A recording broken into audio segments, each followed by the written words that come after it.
This episode is brought to you by Amazon Prime. There's nothing sweeter than baking cookies during the holidays. With Prime, I get all my ingredients delivered right to my door, fast and free, no last-minute store trips needed. And of course, I blast my favorite holiday playlist on Amazon Music. It's the ultimate soundtrack for creating unforgettable memories. From streaming to shopping, it's on Prime. Visit Amazon.com/Prime to get more out of whatever you're into. Meaningless stuff. Why do we gift so much meaningless stuff? Tired of generic gifts and hollow trends? Shutterfly allows you to create meaningful photo gifts for your family and friends. Whether it's a cozy fleece blanket for grandma, a stunning canvas print for mom, or a mug to make dad smile. Enjoy 40% off with code MAKE40 at Shutterfly.com and make something meaningful this year. See site for more details. And let me just say this. Y'all need to go out there and support your local library. And I say this because I need it to benefit me, right? I have a library card, okay? And currently, I am trying to get more books to the library because I don't have space to expand my book collection. Let's talk about the fact that because Book Talk has blown up and books are now so expensive, like, dude, one hardback book, $30. Oh my God, $30. And then if you even want it to be pretty with sprayed edges, babes, $45, $50. Books are expensive. And so even when I want, a little paperback, a book moment, $20, $25. Oh, girl, what? And so I am like, I love books. I love reading. I just wish this hobby was cheaper. But I'm also not upset because I love this new wave of authors getting to basically live their dreams, especially through social media. And I would like to see more authors, specifically more Black, more Indigenous, more Latinx authors. Like, I would really love to see them living their dreams a little bit more. I would really love to see more people of that background really be known. And it makes me so excited. It makes me so excited to see the rise of loving reading again, right? And so I love seeing the videos of people on TikTok being like, so when did we start liking to read again? Because at one point, if you liked reading, it was so uncool. And now everyone's reading again. And I'm like, yeah, we are, babes. It honestly started in COVID. There was nothing else to do. People weren't creating TV shows. Not to mention there was also a writer's strike happening. So even when COVID restrictions were being lifted and people could go back to work, there was a writer's strike. People weren't watching TV shows and movies and stuff. We did not have that much entertainment in lockdown. All we had were social media influencers. And then that was pissing us off because I think for the first time, we globally had to acknowledge how rich these people were. Because for the longest time, we loved social media influencers because they were someone we could relate to. It felt like your neighbor or a person down the street. We got to see normal people doing normal things, and that was so fun to watch. But then they became famous. And they gained so much fame for being normal because we craved it. It was very common to have the mysterious celebrity at the time. You could only learn about celebrities through J14 magazines, 17 magazines, Teen Vogue, things like that. All your favorite celebrities, you didn't know much about them. All you could do was connect little bits and pieces that you saw of them on interviews and in magazines. I even remember when I was peak love Ariana Grande, would die for her. I'm so obsessed with her. I remember just it was either in a magazine. Oh my gosh. And I found my old J14 magazines and you best believe that I'm keeping them. They're not being thrown away. I really want to frame them or something because I wanted so badly to be in these magazines. I wanted to be in a magazine so badly. My, little Brianna just wanted to be a star. And instead, there was no funny way to remix that. We're gonna let that joke die right there on that hill. But you didn't know much. And then here comes these people who you don't know. You're seeing regular things. They're doing regular things. They're normal people. And they're giving you a deeper look at their life. I mean, I remember I fell in love with YouTubers during the lifestyle movement. So the Alicia Marie, the Adeline Morans, the Ava Gutowskis, Mia Sayoko. I'm pretty sure that's how you say her last name. I loved all the Bretman Rock. Oh my God. I was living for the lifestyle content. Man, I used to love when they collabed. Adeline Morin, dude. Oh my God. The lifestyle DIY times where it was like, either here's some makeup, like here's how I do my makeup routine, but they weren't beauty gurus. Because after the lifestyle wave came the beauty guru wave, which we all saw, Dramageddon and whatnot. But we loved it because we saw the inside scoop and lives of these people. And they were vlogging and they were like, here's my morning routine. Here's my nighttime routine. And I don't even think I remember. I was so young watching this. Like I was a teenager. I was in middle school. To me, I was like, this is what they do. This is what these people do. Like they actually wake up in the morning feeling like, we're not saying his name. Wake up in the morning and they're doing all these fun things and they got a full beat face of makeup, but it was so creative and fun. I wanted to be them. Or when they were doing like back to school, like Schoolisha era. And I know she's always so embarrassed by it, but dude, like that's what made you famous. I understand. I'm happy you cringe at it because it means she's like grown and she will never like, target a child audience, but like that's what made her known. Because when she was younger, it was like, oh my God, back to school videos, like that's what all the lifestyle content girlies were doing, and we got to see these inside lives. And because of that, they became so famous that it has become an industry, and now it's just it's just Hollywood in a different font. And they are stupid rich now. They are stupid rich celebrities, and we really got to see that during lockdown. Because, I mean, if Miley Cyrus, and I'm just using her for example, I don't even know if she did anything during lockdown. Like, I truly don't know. I love and adore Miley Cyrus. Girl, I'm sorry, your name was picked from the pot of celebrities because I just saw you win your, like, Disney Legend Award, and congratulations!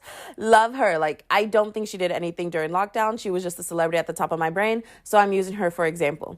If Miley Cyrus, was out there showing, I don't know, like, I mean, it was really just the influencers who were partying, truly. And I think that's, influencers became so big off of sharing their lives that they share everything, even through the come up, even through them getting famous. But it's like, dude, you have so many people who loved you for being normal, and now, like, you lost the relatability. In fact, oh my gosh, I want to watch this video so bad. It's like the influencer to rich something like pipeline. Because you have an influencer who you love and adore, like, girl, you doing the same things I'm doing. You're sitting there, like, cutting open a packet of toothpaste because you can't afford to buy another one. You so real for that. And then suddenly they're stinking rich. They have a cabinet full of skincare. You look up the price of the skincare product that they recommend daily, and they're like, oh my God, I love it. I love buying this. And then you look it up, and that one product is $109, and you're like, ooh. Girl, $109. I gotta put that. Ooh, girl, I need to use Klarna for that. Do they take Klarna? Does Roche Poussey? Does La Roche Poussey take Klarna? Like, And honestly, I think La Roche. What I really think is like a La Roche Poussey. La Roche. I'm sorry. You too close to. Whatever. And but like, and I think watching it in lockdown unfold in front of your eyes, where even if celebrities were out here partying, the Kardashians literally got so upset of like, oh my God, we're in lockdown and I want to see my family and we want to party, but we want to be with people. They literally flew to a private island. They literally flew to a private island to social distance, to be able to social distance and still have fun, so they wouldn't have like the normal stuff taken away from them, because there's no international travel. We couldn't do anything. No matter how rich you were, you couldn't do anything. And so the Kardashians went to a private island and they got backlash. I am not taking that from them. It was like, but the backlash was kind of like we are so broke. People are losing jobs, because I do know stories of people who were sent home to work from home, and suddenly their boss were like, actually, don't come in anymore. You know what? Our productivity, our sales didn't go down. You know what? We actually don't need you. I've also seen the other side of people who were so terrified because the world was scared. The world was terrified. So some people did not want to go into work. Some people were like, I cannot believe you're still asking me to come into work. We are not an essential job. We are not a first responder. Why can I not work from home? And they got fired. And their boss said, well, then don't come in if you don't want to work in the office. I'm sorry that you feel that way. I'm sorry that you're scared for your life. And, you know, the people who were scared for their life, like specifically of the one story that I'm thinking of, her mother was living with her. And it was, by her mother, I mean, it was my friend's mom's mother. Okay, it wasn't like her mother who was 50. Like, no. It was my friend's grandmother, and it was her mother who was like, I don't want to go in. I am so terrified, because there were some people who were like, get the vaccine, get the vaccine. Other people were like, you're going to die. You're going to get cancer. You're going to get like, I don't know, polio. Like, y'all remember all those people who were sitting there creating spasms? And the sad thing is, these people so desperately believed that this vaccine was going to hurt them that I don't even think they were aware that they were faking their spasms. I think they genuinely were like, I can't control this. But it was literally like you sat there, you sat on the internet, you read so many things that your mind started creating spasms. Like you felt a twitch one day and you went, oh my God, I'm spasming. And like you literally could not mentally stop yourself. Like it was a mental health problem, babes. It was not a physical problem from the vaccine. Because I have taken both vaccines and a booster. I'm fine. If I'm being completely honest, I do need, actually, my insurance was like, come get your flu shot. And now I know they're mixing the flu and COVID boosters together. And so I think I'm actually going to take it, because I'm watching a lot of people around me starting to get COVID again. We're seeing the spikes again, because the pandemic's not over. People just stopped caring. And I'm not sitting here to be like, ooh, y'all stopped caring. No, I stopped caring too. It's been years since I've worn a mask. I look at all my masks in the drawer. I only use a mask when I'm sick and I still need to go out in public, because that's one thing that I'm keeping from the pandemic. Wear a mask. You're sick, wear a mask. My point is, there were so many things that were happening that caused us to hate watching influencers, because we're realizing the people who we thought once were like us got so much fame that they're no longer like us. We don't want to watch them. Celebrities are out here crying about not being able to leave their house and perform, but at the same time, they have a swimming pool in the backyard, a bowling alley somewhere on the other side of their room, a movie theater in another part of their house, a recording studio on the other side, game room somewhere else, full kitchen. Their chef just can't come in, and they're like, I can't go outside. They have a whole sauna and home gym. Whole time you're sitting here in a 2-bedroom house with 5 people in it, like, cute. So then people picked up books, because that was when I remember seeing the first wave of people like, give me a book, you know? For me, it happened after quarantine, after the pandemic and all that. That is when I picked up a book, because I was just so tired of life by then, because I know we all feel it. The pandemic kind of, and I mean, we still see the diaper shortages. There was a Cheeto shortage. I mean, there've been some weird shortages. There was a tampon shortage, and we all know it's like kickback from the pandemic of like things still not completely recovering. But it's like the world went back to functioning normal, but the economy didn't, and the way of life didn't. And there are still jobs that are still kind of like, you know, not wanting to bring everyone back, not wanting as many workers because, dude, why do you need no all the PPP loans that went out, which is the reason why we have such high inflated prices, because these companies did not really truly feel the burden. You know, it was the middle class Americans who have a business that is successful but could still consider it a small business. Like, they're still working out their homes. You know, their only employees are still their spouse and their children. Those were the people who were like, oh, my business was crushed. And even then, if you got a PPP loan, not really. All forgiven. First of all, I don't even know if all of them were forgiven. That is what I have seen on the media. So please do not come on Spotify, the only place where you can comment on my podcast, talking about I got a PPP loan and it wasn't forgiven. First of all, drop the paperwork. I want to see if it actually wasn't forgiven. Because from my understanding, they have all been forgiven. But I also don't know, and I'm not about to clickety-clack and look for research because, like, not my circus, not my monkeys. Like, I haven't had a business. I started my podcast in the pandemic because I also needed something to do, and I just wanted to get my mind off of things. That's how I got the name Distract Me, Please. That was also during the time where I was like, do I have ADHD or am I just depressed with anxiety? I was diagnosed with depression and anxiety, and I was like, can I just get a therapist instead? What she offered, she was like, we should get you on some meds to fix that. I was like, nah. I probably should have taken the meds. I 1000% should have been medicated. I was just living with that state of mind for so long that I was like, it's just a normal day. She's being exaggerated. And it was so funny because she was like, Brianna, you cried in your evaluation with me. That's concerning. And I was like, my period's just coming. Hey, 3 weeks later, that's when I came. You like, girl, you weren't even like PMS yet, you know? Cute. So it was, and so for me, I started a podcast. And then later on, I was like, I need to pick up a book. Because the way the world and politics and everything is going, I cannot be present. I don't like the feeling I used to go. It's not even that I use social media as an escape, but I love the feeling of being able to keep up, you know?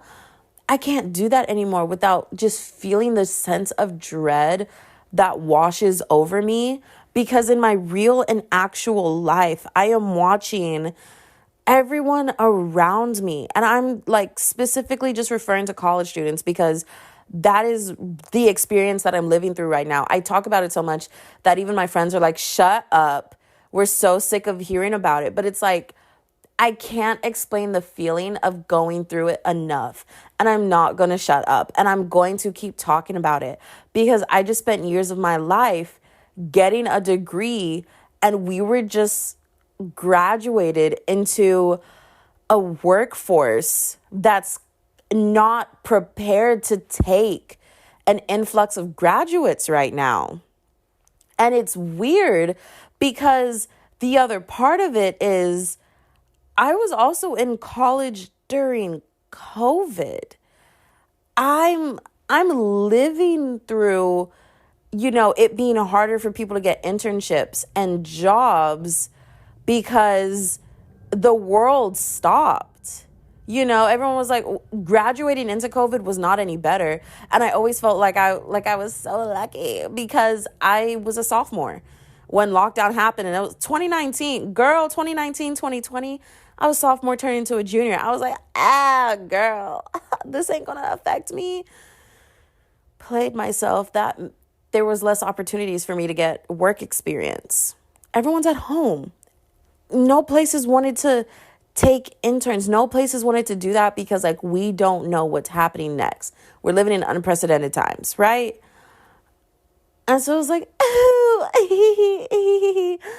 it's fine. But we have never really been, I guess you can say, compensated for it. Because, you know, people are sitting here saying, oh, it's all them stimulus checks that are the reason why the economy is the way it is. No, it's not. One, Trump fought really hard to make sure we weren't going to get them. And finally, Congress was like, who do you think you are? We're handing out stimulus checks to help people who can't work, who are losing jobs because of this. It was supposed to be $2,000 and we got it. He fought hard enough and it's $1,200. But what made the economy the way it is was the PPP loans. I mean, truly, it felt like the government just started printing money again to flood the markets. I mean, stock markets weren't dropping, businesses weren't closing, and now we're seeing the effects. How many times have you opened up the news and it was like, so-and-so has gone bankrupt? Let's talk about it. JCPenney, I believe Hooters. Lord, if Waffle House closes, I'm going to fall down to my knees in a Walmart. If Waffle House goes bankrupt, I'm going to fall to my knees in a Walmart. Chili's, damn near bankrupt. Almost every location has closed. Like, businesses, Red Lobster, poof, gone. I mean, businesses and places where I thought and felt like they're fine are closing in front of my eyes. I'm so serious when I say this. JCPenney, that one threw me. I mean, when I found out JCPenney was closing, and I'm not a person who always went and shopped in JCPenney because, like, no offense, but I'm a pretty young girl. I know I'm about to kick 25 in a couple months, and everyone who just sat here and went, old, because I have some 18-year-old listeners. I see y'all, okay? Don't laugh too hard at auntie now, okay? Like, I'm still young. But to the people closer to my age who get it, we're still young. We are still on a lifespan level. We are still very young, and we really still are in the young adult part of life.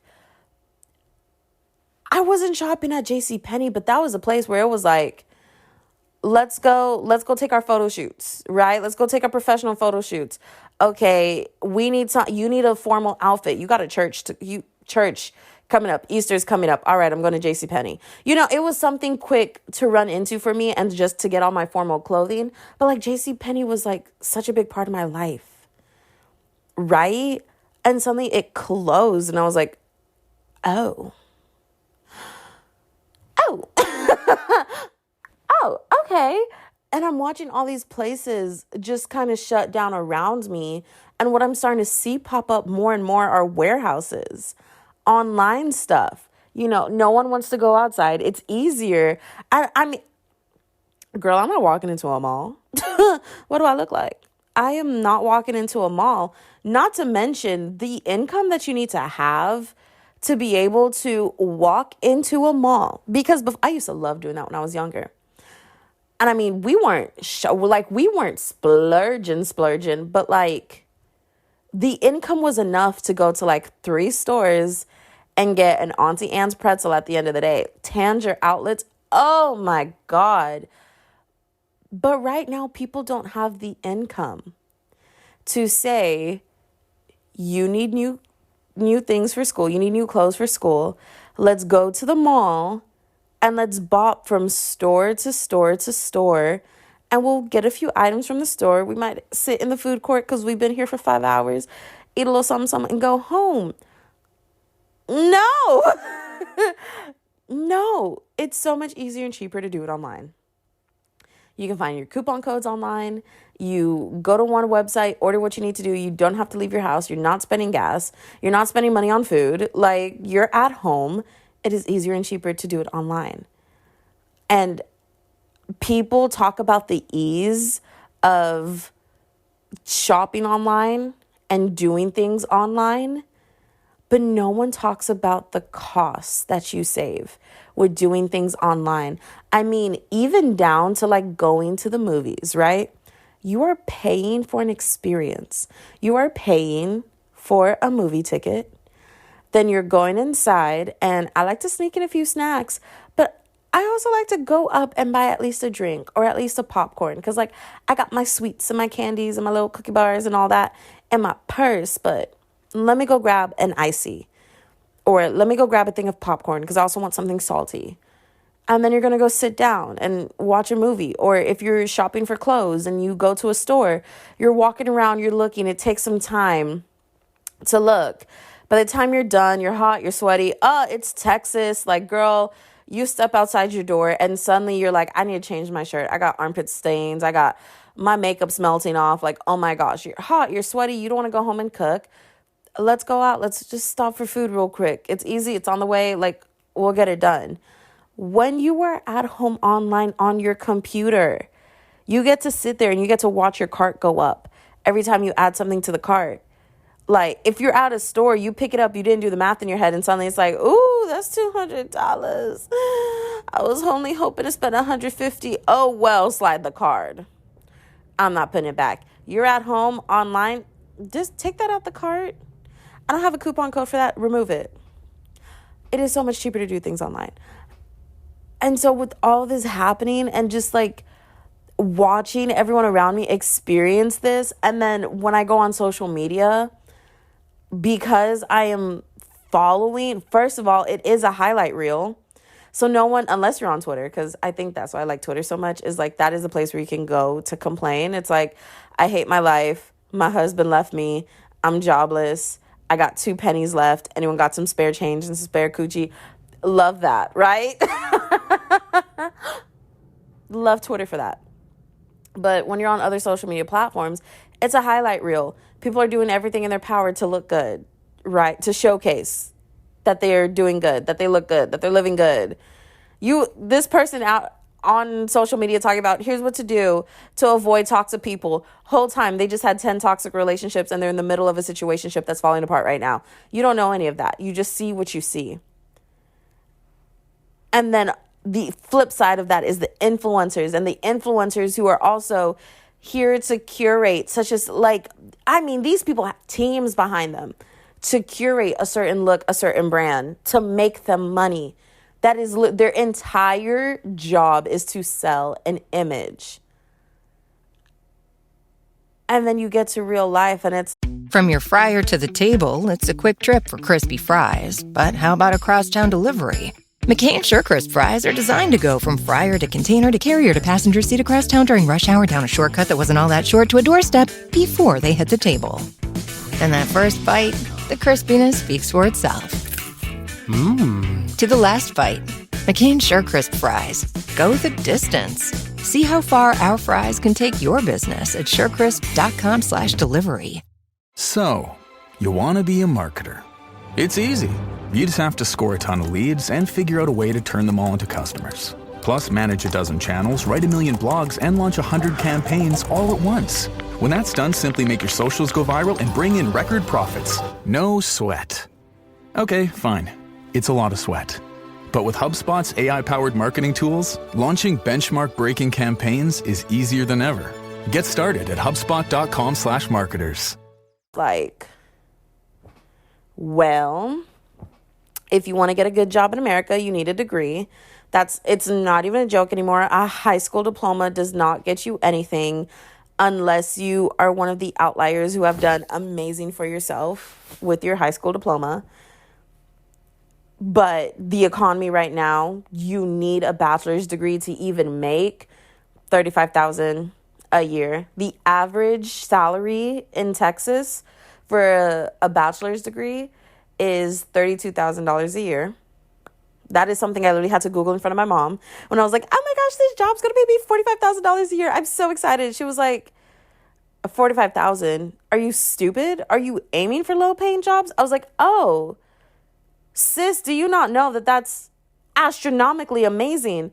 And I literally had to Google it for her, and my mom's jaw was on the floor. Yeah, girl. When I've been complaining to you that a bachelor's degree isn't worth what it used to be, I was not joking. And so on top of that, needing the bachelor's degree, you need to go get a master's degree if you want to make 60, 70K. And but a master's degree puts you in so much more debt. Because now let's talk about how college is slowly becoming a luxury. College is a necessity priced at a luxury. And I will forever and always quote that. I forgot where I heard that quote from. It might have been a TED Talk. It might have been a podcast. But it was definitely someone dissecting the American economy. And college is a necessity priced at a luxury. And then I saw a TED Talk about the true statistics of it, The acceptance rates for colleges have gone down. They used to be like 50%. I think right now the TED Talk was taking statistics from 2019. It had gone down to like 7%. And that was when I sat there and I truly realized how amazing it was that I got into UT and A&M. Like, no questions asked. I could apply to any college in the state of Texas and I was automatically accepted because we have the automatic acceptance. Top 10% of your class automatically accepted. And I wasn't just top 10, I was top 5. I was top 5%. That's why even though UT has their loop around where when I was applying, they were only accepting top 7%, I was still automatically accepted. I didn't blink twice. And I remember seeing so many people who were just as deserving, if not more than me, getting rejected. I remember it was such a weird feeling because people that I sit next to in class, people who I ask for help on my homework, I'm listening to them tell me like, yeah, I didn't get accepted. So I'm thinking about applying out of state for college because they're the only people kind of looking at me right now. And so I think I'm going to take up their offer, but I'm going to have to pay out of state tuition. So hopefully I can apply to one that wants to give me a scholarship. Like, huh?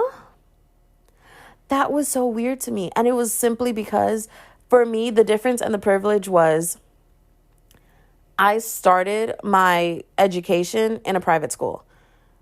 And that's not me like, I was in a private school. Girl, I was in the middle of the hood. I mean, I was coming home to like cops surrounding my apartment complex because like someone got stabbed again. Someone got shot again. Drug bust happened again. That was my normal life. But my mom was like, no, I'm going to work overtime and I'm literally going to work my butt off. And I'm putting you in a Christian private school. All right, cool. That was just my life.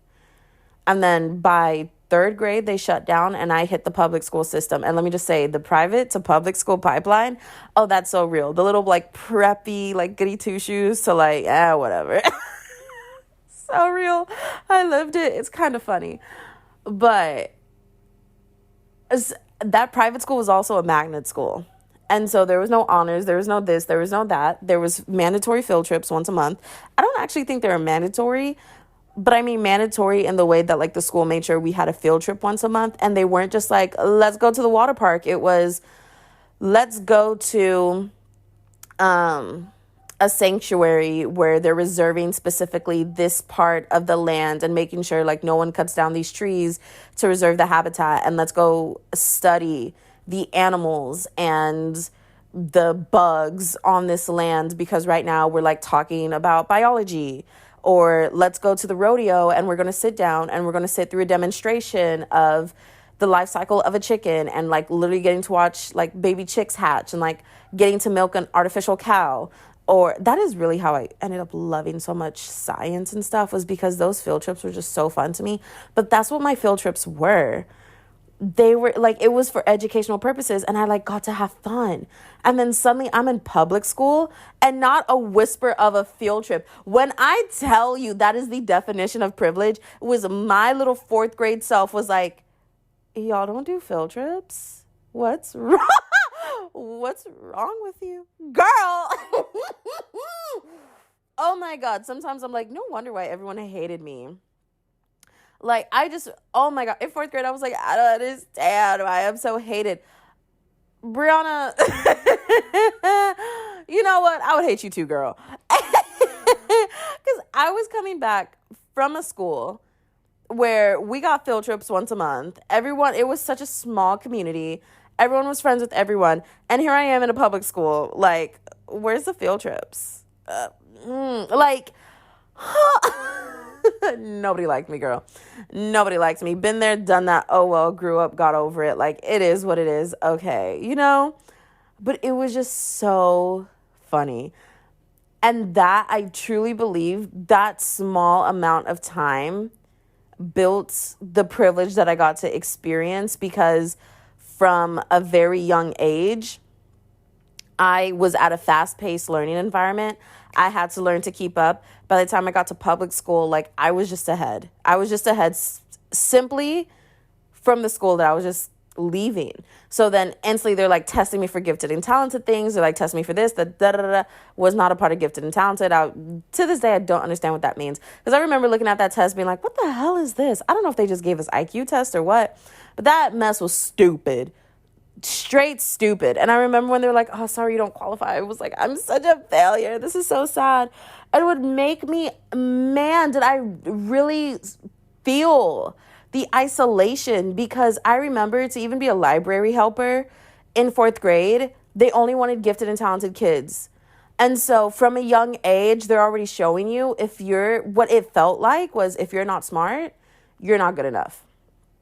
Because what do you mean to be a library helper? You have to be a gifted and talented kid. To be a teacher's assistant, you have to be a gifted and talented kid. To do this, you have to be a gifted and talented kid. All the opportunities went to the kids that they were already labeling as smart. And that kept on all the way until the day I walked across the stage in high school. That did not end. I mean, all AP students, we were able, was this a senior thing? I feel like someone told me that it was specifically for AP kids, or it was like AP kids got more opportunities. But basically, if you showed up and handed the office a pamphlet to say that you went to tour colleges as a junior or senior, they would excuse your absence for the day. I don't know if it was that AP kid, and I think you had like 4 opportunities to do that, but I don't know if it was that opportunity was only for AP kids, or the AP kids got more, were allotted more days to miss classes. And that happened time and time again. Like, you had to pass all your classes. You had to be in a good standing academically to, no pass, no play rules. Well, if you were in these extracurricular sports in school, which you are still paying for, it is a public school. I was in dance. We literally at the beginning of the year got a breakdown saying like your dance stuff is going to cost $1,000 and something.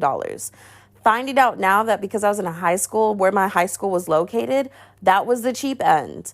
Other high schools, I'm talking to all those dance teams from where I grew up, girl, if your high school if you came from an area with a body of water in it, oh, y'all were the rich white people. That's just that, point blank period. Cypress Springs, Springfield, lakes this. Girl, if you had a body of water in your name, we knew y'all were rich and preppy. And those girls would be like, y'all are only paying $1,000? We paid $3,000 this year. Like, what? And I was like, oh, huh? 3? Who? What? Like, huh? And that $1,000 was just base cost for you to get uniforms, practice wear, this way, like that was the base cost.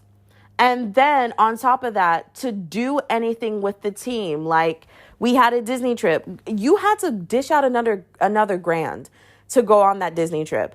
Or we did the Alamo Bowl. You had to pay for all your costumes and whatnot. You were paying for all these things. And if you could not afford it, you did not have the opportunities to sit on a plane, fly to Florida with your team, and take a workshop with a Disney worker, a Disney performer who taught us dance and then told us about all the internship opportunities that Disney does because they want college students to come and work at the Disney parks. And for a while, it was like a dream to go and like intern at the Disney park. Like, life is weird. It's crazy. And we're just sitting in an economic moment that I will literally rant about because it is so different. It's literally so different. The economy is different from my mom to me. And sometimes when she's like talking to me and she's just like, but this worked for me. I'm like, girl, that doesn't even exist anymore for me.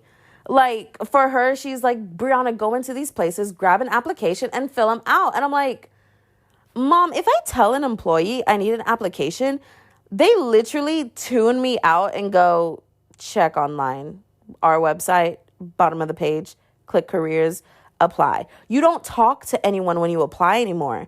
In fact, I just found out computers do the initial screening of all resumes online, which is why they want you to apply online.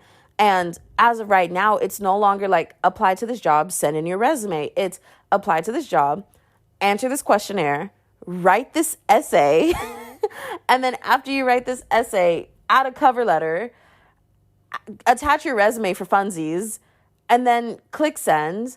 And then when the application closes, a computer scans through your application. If you meet the minimum requirements, they send you over to the hiring committee. And that's when the hiring committee finally looks at names and resumes.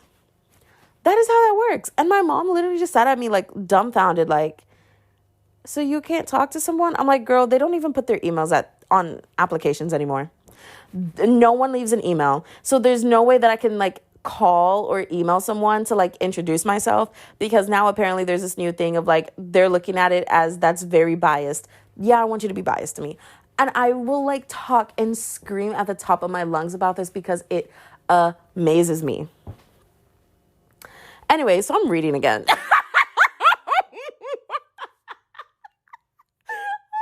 Oh my God. These are just a few things that I'm very passionate about. I can't help it, y'all. I'm so passionate about this because I wish it was a me issue. Because if it was a me issue, girl, let me fix my resume. Let me fix my attitude. I'll get media training for job interviews at this point. Like, if it was a me thing, that's easy to fix. When it's an economy thing and you're realizing multiple people are going through this, at some point you have to take a step back and say, did the people who got opportunities right out of college, or people who are currently in internships or in jobs straight out of college, did they have good choices? Did they make good choices, or did they have good choices? Right? Oh my, is that the quote? Yeah, that is the quote. I forgot where I saw that quote. Did you make good choices, or did you have good choices? Right? And that's truly just the difference. Or, oh my gosh, or what is it? Malcolm Gladwell? Yeah, Malcolm Gladwell. Oh my God. I need to read another one of his books. Yep, Malcolm Gladwell. He wrote Outliers. If you just want to understand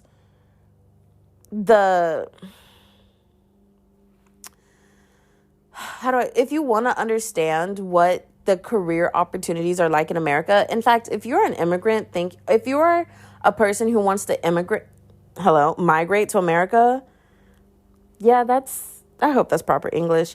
Read Outliers first, because America has branded itself as the land of opportunity, when in reality, I think we're one of the worst countries to like move classes in. Typically, the class you're born in is the class you stay in America, but we're branded and marketed as the country of dreamers who can come make anything of themselves. And so when you see the stories of the person who had the rags to riches, we applaud them and we put their poster across everywhere to make you think that is a normal story, when in reality, you do just a little bit of digging, and their rags to riches stories is their mom was a doctor. Mom is a successful doctor. Dad is a successful lawyer. So not just a doctor or a lawyer, because you could be a doctor working in these like nonprofit hospitals that barely, like the area that the hospital is in literally has an average income of like $40K a year. And like you're not making the doctor money, right? The doctor money people think that doctors make. It, like these backgrounds, it's so stupid. It is that quote that went viral of Trump being like, and my dad gave me a small loan of $1 million. Like, when you really dig into some of the success stories of a lot of these people who we know to be rich and famous and quote unquote self-made, it is another Kylie Jenner. She grew up in one of the most well-connected, well-informed, well-known families. And then when she became a billionaire, said, I'm the youngest self-made billionaire. Crazy statement. You went from $1 million to $1 billion. Girl, it's considered self-made because you weren't born with $1 million. No one in your family had $1 million. And $1 billion. And you had to figure out how to grow 1 million to 1 billion. But your version of self-made and my version of self-made are two different things. Because hell no, you know? And sometimes I just wish like celebrities, influencers, and rich people would understand that that's where the anger comes from on social media. That is where people get so angry is our lives and our world are two different things. And sometimes when you hear the statement, eat the rich, people are like, but I worked for this money. You are damn right. You worked for this money. But you working for this money came at the sacrifice of hundreds of thousands of people who just want a paycheck to pay bills and take care of their family. Like, that is the minimum. That is the literal minimum. And hopefully we'll have enough extra cash to take a vacation, to throw a birthday party and not go into debt, to get married and not go into credit card debt and not have to take out loans and do this and do that. I did not even know, because thankfully I was just raised in a mindset of money, of like, if you can't afford it, you don't need it. Like, if you can't afford a cup of coffee, drink water. I was literally raised so hardcore on that I didn't realize my generation literally felt so hopeless about the future economy, because everything that has worked for people in the past for us, everything that has worked for boomers, for my mom's generation, Gen X, I believe they came after boomers, like, everything that has worked for the people before us is not working for us. The system is not working for us because they have found a way to just literally hoard the money to just one generation. And then they get to pass it down to their nieces and nephews and aunts and uncles and brothers, grandchildren, children, like all of it. And we're being left with nothing. And the generation Gen Alpha right after us is going to be left with nothing. And then people are like, why does everyone want to be a social media star? Because currently, to make ends meet as a millennial or Gen Z, you need to have a 9 to 5 and be an Uber driver on the side, or be a TikToker on the side, or be an Instagrammer on the side, or be a podcaster on the side. We need a 9 to 5 and a side hustle to make it. That's just to pay bills. That's not even to go on vacation. That is why everyone wants to be a social media star, because we watch them rise to fame and become ultra rich. And that is why I read. Because I need to get my mind out of this, because it is something that I'm so passionate about. And it's like, it is so insane to me, the game, like the financial game that America plays, I guess. And it's rooted in politics. It's like not even the financial game of like, let's go make a business deal and like my business will become successful. No, like it starts with like lawmaking, with lawmakers. That is where it starts. That is the financial game I'm talking about. And so it's something that angers me, because I was forced to learn about it because it did not work for me. Everyone's advice before me does not work for me. Everyone was like, go get a bachelor's degree and you'll do fine. But not knowing that my generation had to go get bachelor's degrees to even get an income. Without a bachelor's degree, like your job options are literally working in restaurants, making $2.50 an hour and hoping tips can make up the rest. And then when everyone's sitting here going like, can we raise the minimum wage? And people are like, oh, you don't need $15 to flip burgers. First of all, the minimum wage officially needs to be higher than $15, because $15 is nothing now. Fighting this fight so long, $15 is not a livable wage, like more like $21. They're like, you need $21 just to flip a burger at McDonald's? Yes, I do. Because $21 an hour affords me to live with 3 roommates in a 2-bedroom. That's what that affords me. And that's not even fun, like so dead serious, because people are so out of touch. Oh my God. So I read, and I'm reading Game of Thrones, and go support your local libraries, because I want more books. I want more books, man. I want more books to be on the shelves. I want more books that are just newly released, like Daydream by Hannah Grace just came out. She does the Icebreaker series, which I love and adore. And this is Henry's book. If you have read the Icebreaker series, Icebreaker, Wildflower, and now, well, actually, I think it's called like the Maple Hill series or something like that. It is so good. And what's crazy to me is that this is the story about American college kids, but it's written by a British lady. And she does such a good job of just explaining the American college life, especially if you're going to a college where a lot of people are rich. And she gives the perspectives of the people who have daddy's money, but like, I don't know what it is. Rich people never have a good relationship with their parents. I'm sorry. I said it. Rich people never have a good relationship with their parents. Oh, their life is made and paid, but damn, can they not even sit at a 20-minute dinner with their parents? Girl, let alone 2 minutes. Don't know what it is, but I said what I said. And they show that, like, that's a part of the book, but you also have the people who have parents who wish they could just, like, pay for things for them. And they're like, I literally can't afford it. Like, I can't even afford a car for you. Like, you're going to have to work through college. And they work through college and they can't hang out with people because, like, they're too broke. And it's just like, it's so good. It is so good. And so I want more people to go support local libraries. Honestly, you should be, because I'm about to call you out. You don't have no money. Why are you buying books? You literally don't even have a savings account. In fact, your savings account is overdrafted. Why are you trying to go buy another book? Put the money down, go to your library, and start requesting for new books to come out. So that way our libraries can get fundings again, because that's an... Hey, Atlanta. Say hello to Small Business Help from Apple. That's right. We're here to make starting and running your business simpler. From helping you choose the right devices to setting them up hassle-free, we can help you build your business in no time. Speak to a business expert and get the help you need at no cost whatsoever. At Apple, we're open for your small business. Go to apple.com/small business or visit an Apple store to learn more.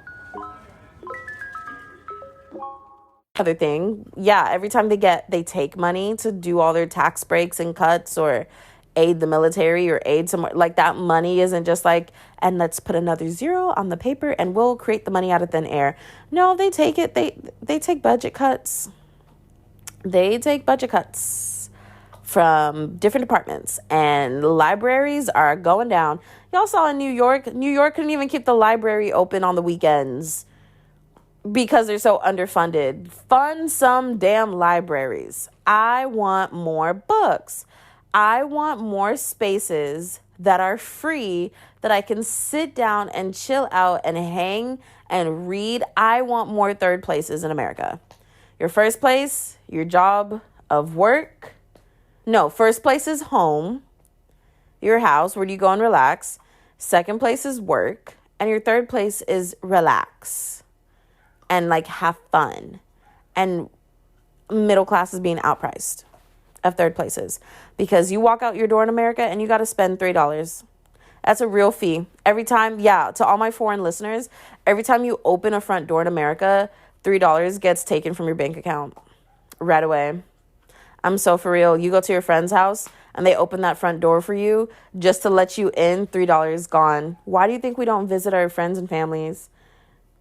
Yeah, because money gets taken from our account every time. There's a sensor that the homeowners association puts on our front doors. It's literally a sensor that sits right above the, like, door frame. So every time you open it, it literally charges your card. It's so stupid. Hate it here, but I want more places that are free. Because if I have to spend $3 to literally open my front door, I want to go somewhere that's free. Anyways, thank you so much for listening to this podcast. I currently am at 78 followers on Spotify, and I want to get to 100. So please, please, please go follow me on Spotify. You can always leave all your thoughts, comments, and prayers on Spotify, because I do have a comment section on Spotify now. Spotify implemented that. I wish more podcasting platforms would implement it, because let's be honest, sometimes the comments are funnier than the content.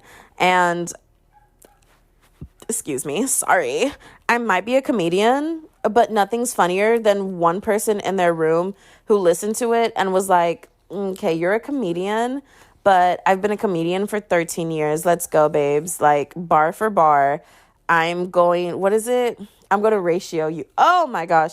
Ain't nothing funnier than that. Ain't nothing funnier than thinking you made the funniest comment and then someone just came and made another comment on your comment. Boom, ratioed. Anyways, XOXO. Dogs are going crazy. Connie's going crazy. I'm going to window shop online now. And by that, I mean I'm going to go check Zillow for houses and apartments that I 1000% can afford right now. And I'm going to judge them. And I'm going to talk about how ugly they are simply because the kitchen has white appliances and I want stainless steel, or the rooms aren't big enough. Whole time I got 2 cents in my savings account. Anyways, love you all. Mwah. Blacked. Oh my gosh, I need to stop watching Zayn and Heath Unfiltered. I spent 52 minutes talking. This was supposed to be a 15-minute episode. Oh, y'all are all amazing. My little goofy goobers. Follow me on the socials. Always in the show notes. Mwah.